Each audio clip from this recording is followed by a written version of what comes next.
Halo, selamat datang di laporan keuangan finansiologi by Fingram Indonesia. Jadi untuk pertama-tama kamu harus tahu dulu nih, kenapa kamu perlu laporan keuangan. Dan laporan keuangan yang harus kamu bikin itu nggak harus pakai template finansiologi. Ini salah satu contoh aja. Ya, jadi intinya kamu harus tahu dulu kenapa sih kamu atau orang nih harus perlu memiliki laporan keuangan. Karena yang pertama, setiap orang pasti memiliki transaksi dalam hidupnya. Transaksi itu apa sih? Transaksi itu kegiatan yang menyebabkan adanya uang keluar atau uang masuk, ya. Contohnya kamu dapat penghasilan, dapat gaji, ya, atau bonus, atau fee dari jasa yang kamu berikan, atau dari bisnismu, atau dari investasi dan sebagainya. Kemudian uang keluar contohnya kamu pasti bayar tagihan ya, bayar listrik, air, bayar, buat internet, terus buat, Netflix misalnya, atau bayar kontrakan. Kemudian kamu pasti juga butuh makan. Nah, belanja makan, belanja snack, jajan, kemudian bayar utang, dan banyak lagi. Intinya adalah adanya uang keluar atau uang masuk itu kamu pasti, melakukan sebuah namanya transaksi. Nah, yang kedua karena setiap orang itu pasti memiliki tujuan hidup yang membutuhkan uang. Contohnya adalah biaya nikah. Kecuali kamu memutuskan untuk nggak pernah nikah ya, atau enggak kamu memang anaknya orang kaya atau orang beruntung yang udah pasti biayanya udah ada, udah disiapin buat kamu. Tapi nggak semua orang memiliki keberuntungan seperti itu. Nah, yang lain juga kamu pasti membutuhkan untuk melanjutkan pendidikan atau paling nggak pendidikan untuk anakmu kelak ya. Kemudian beli rumah atau beli aset lainnya, kendaraan ya. Kemudian untuk ibadah, misalnya untuk yang beragama Islam itu, naik haji atau umroh, kemudian biaya traveling itu pasti juga butuh uang ya, dan juga dana pensiun dan banyak lagi. Tujuan hidup lainnya membutuhkan uang.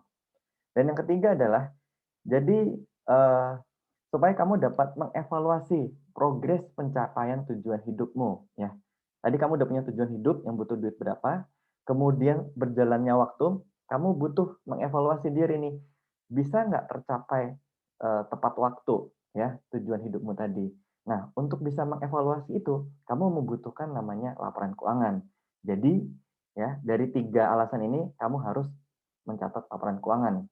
Nggak hanya bisnis, perusahaan, atau orang kaya saja yang perlu mencatat laporan keuangan, tapi harusnya setiap manusia itu mencatat laporan keuangan. Oke, yang kedua, kenapa sih, di template Excel finansiologi ini kita menawarkan sesuatu yang berbeda? Kenapa kamu memakai laporan keuangan finansiologi, nggak pakai yang lain? Karena yang pertama, sebetulnya ada banyak aplikasi yang ada di HP, di sistem iOS atau Android, atau di website ya, di internet itu. Banyak sekali yang gratisan sebetulnya untuk mencatat, laporan keuanganmu dengan cara yang lebih mudah. Namun sayangnya kebanyakan itu cuma mencatat penghasilan dan belanja saja. Itu istilahnya laporan keuangan single entry. Nah, sedangkan laporan keuangan yang benar itu, yang lengkap itu termasuk neraca atau posisi keuangan. Nah, di situ harusnya ada juga catatan saldo kasmu, saldo bank, maksudnya total, uang yang ada di rekening bankmu ya, total investasi, kemudian posisi aset kekayaanmu, kemudian catatan saldo utang dan piutang, dan modal dan sebagainya. Itu disebut dengan laporan keuangan double entry. Nah, biasanya, aplikasi-aplikasi yang ada di HP atau yang di internet, di website sana, kalau mau masuk ke level yang double entry ini, mereka biasanya sudah menggunakan yang, sistemnya berbayar.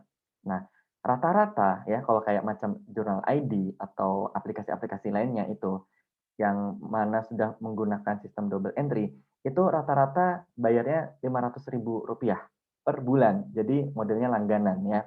Nah, sedangkan di laporan keuangan finansiologi ini, kamu bisa mencatat sampai double entry gratis. Oke? Dan yang ketiga, memakai apps gratisan, itu laporan keuanganmu tidak lengkap. Tadi yang sudah saya bilang ya, itu kalau single entry itu nggak lengkap.